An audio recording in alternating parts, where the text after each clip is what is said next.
Today's Friday, October 21st, and this week has been really incredible. The response to Crowdsource the Truth has been overwhelming. I've got to thank everyone who's contacted me with encouragement and, most importantly, with criticism.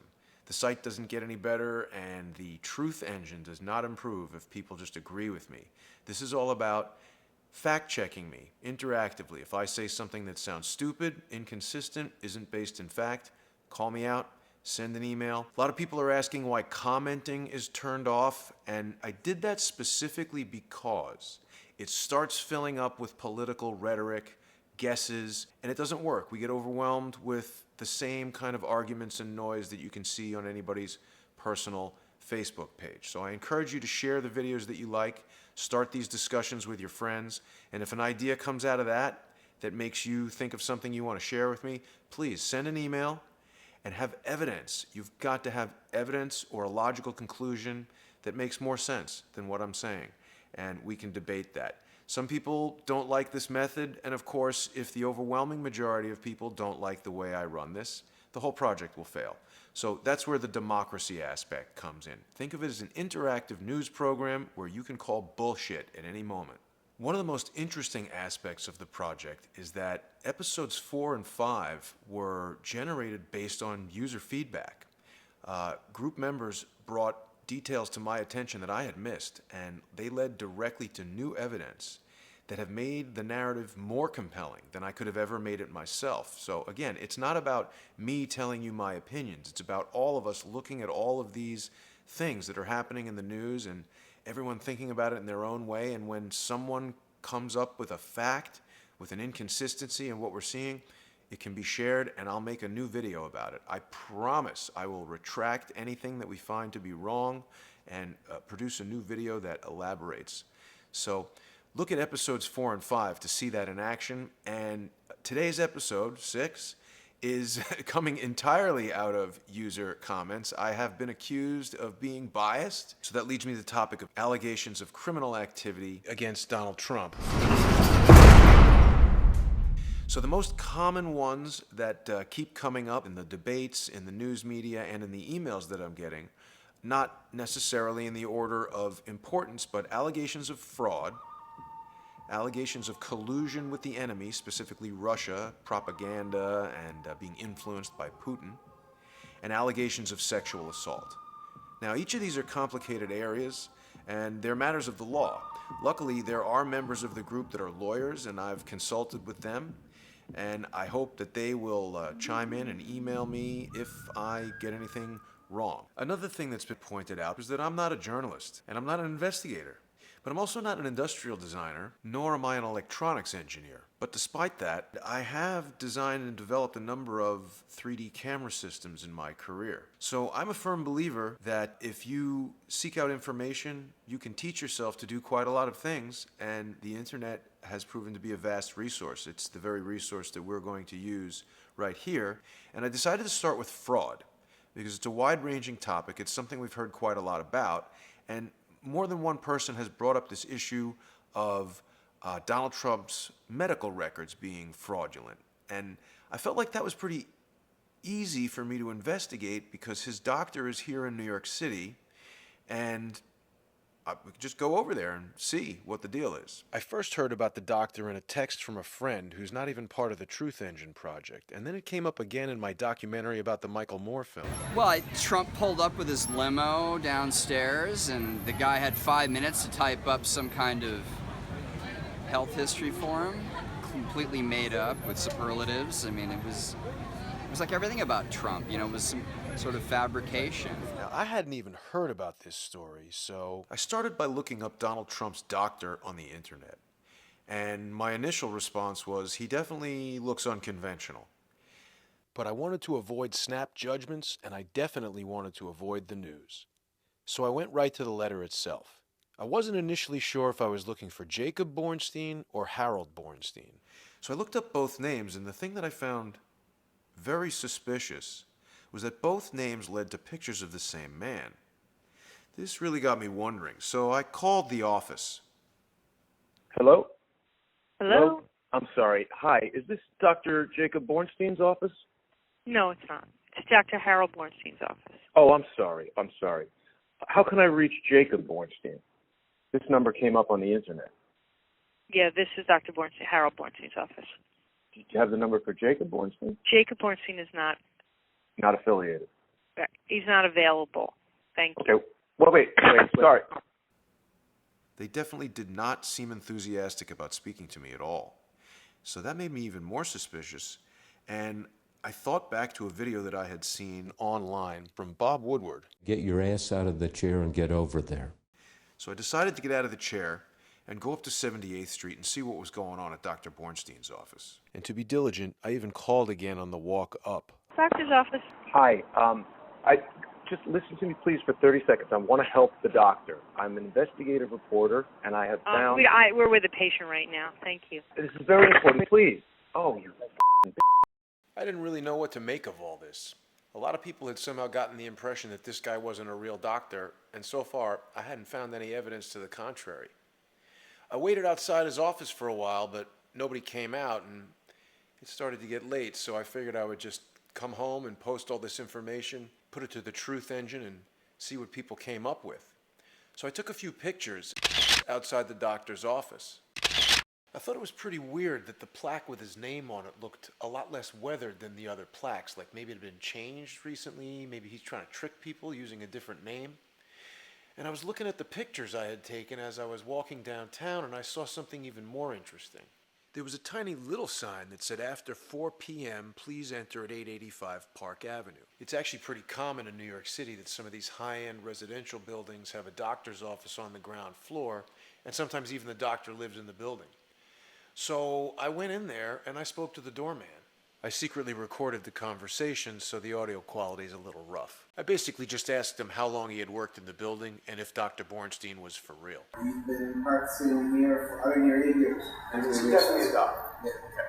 Now, what's the deal? One of them is Harold, one of them is Jacob. Is it two guys? Jacobs is dead. Passed away. Passed away. Okay. All right, there it was. Sensible conclusion for all the questions. I felt like it was time to check out some of the mainstream news that had led everybody to believe that this guy was a fake doctor. The very first clip I came upon was a CNN segment blasting Sean Hannity for examining some bizarre head movement from Hillary Clinton and calling for Clinton's medical records. Watch the reporter pull back as the reporter got scared, and she keeps doing it. What is that? Okay, are you ready? Because here's where it gets really interesting. So, Kurt, you were watching that, and? I only wish I had the camera running the moment I noticed my favorite neocon asshole appear on this broadcast. It's nothing. Here is the letter from Donald Trump's doctor. And I will say flat out, this is not a real letter. Of course it is. He's holding it right in his hand. What is it, printed on fairy dust? It might be stupid, but that's not illegal. Number two, he says that all of Mr. Trump's medical tests are positive. That means that everything he was tested for, he has. If he's already proven that the letter's not real, why bother contradicting the points it raises? No competent or real doctor would write this. Now that I've been watching this guy for a week, I've got an idea of how this tricky little weasel works. He tries to plant certain key words in your head, so when you turn off the television, you leave with certain ideas. The doctor's not real. That's Donald Trump trying to trick you. The doctor's not competent. That just means Donald Trump hasn't had much need for a doctor. It also says such things as Donald Trump will be the healthiest president in the history of the United States. That sounds a lot like Donald Trump. We can debate whether or not the doctor is competent, but he's certainly real. We've established that. If anything, this raises the point that all presidential candidates should submit to a standardized medical examination, and it should be conducted by the Surgeon General. Just watch how twitchy this nervous little nebbish becomes when we start talking about Hillary Clinton's health records. So they want all of Hillary Clinton's medical records released. Her letter has within it the test results. Did you not just spend the last 5 minutes yelling about how easily medical letters could be fake? What tests were done, what the medical history, none of that Donald Trump has released. So if you want to start, are you a physician? Because I don't think you're qualified. From my understanding, you're not a physician, and you're not qualified to say what is accurate and what's not with Donald Trump. But Amy, Hillary Clinton released her medical records. I don't think she has released her medical records. I have not. Okay, please stop lying. This guy's brazen. I have not said a word Excuse me? about Donald Trump's health. What I have said is this is not a real letter. Because if you have a doctor who thinks that a test result is positive, that means you have tested positive for the problem. That is not something that requires a medical degree. That is something that requires basic general knowledge. If your doctor is telling you that you are testing positive for every disease he is checking for, then yeah, you do not have a competent doctor. This is a gastroenterologist. He doesn't have an internist according to his own letter. Yet another patently false statement. The American Board of Internal Medicine does indicate that Dr. Bornstein is board certified as an internist with a subspecialty in gastroenterology. Has Eichenwald ever heard of Google? He says this is his primary physician, a doctor who treats digestive blah, problems. blah, blah, blah, blah. You may find my use of the word bullshit excessive, but I'm trying to prove a point. Eichenwald is repeating certain words, certain basic ideas, and then the rest of it he's filling up with confusing nonsense. I mean, I don't even know who this woman is, but what a jerk he's being to her. She looks perplexed. She doesn't know what to say next, and I don't blame her. You know that. Wait, let Amy interject here. Let Amy have her say. Yeah, I mean, I'm sorry, Carol. So I'm just wondering, if you want Hillary Clinton to release her medical records, all of them, shouldn't Donald Trump have to do that too? I love that part. Let's watch that again. If you want Hillary Clinton to release her medical records, all of them, shouldn't Donald Trump have to do that too? Not you. I'm just saying to Amy. Shouldn't Donald Trump release? What a douche. Not you. I'm just saying to Amy. Shouldn't Donald Trump release them too?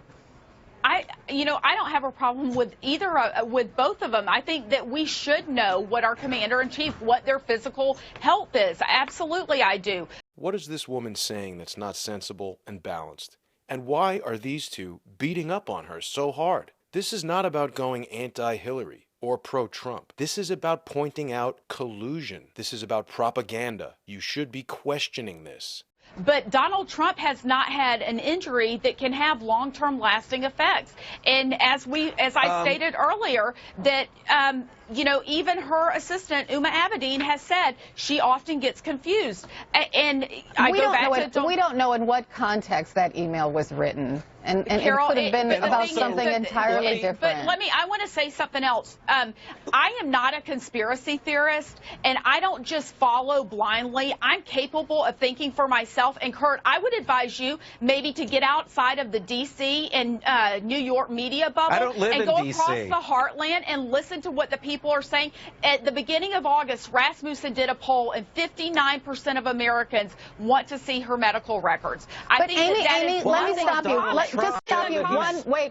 Wait, Amy. Do you think those people believe that there's something wrong with Hillary Clinton because conservative media is drumming up these rumors, like Sean Hannity, like the Drudge Report, like the National Enquirer, like Breitbart? Carol, I don't know with no evidence. I don't know why. Well, I think there is evidence. ABC News in 2012 reported about her falling and having a concussion. Shortly after that, there was this very serious But her doctor said she recovered, and she testified before the Benghazi Committee for a very long time after that concussion. And that testimony was delayed as well, also after that concussion. Can I interject something here? I haven't even finished investigating allegations of fraud. This is going to have to continue in part 2.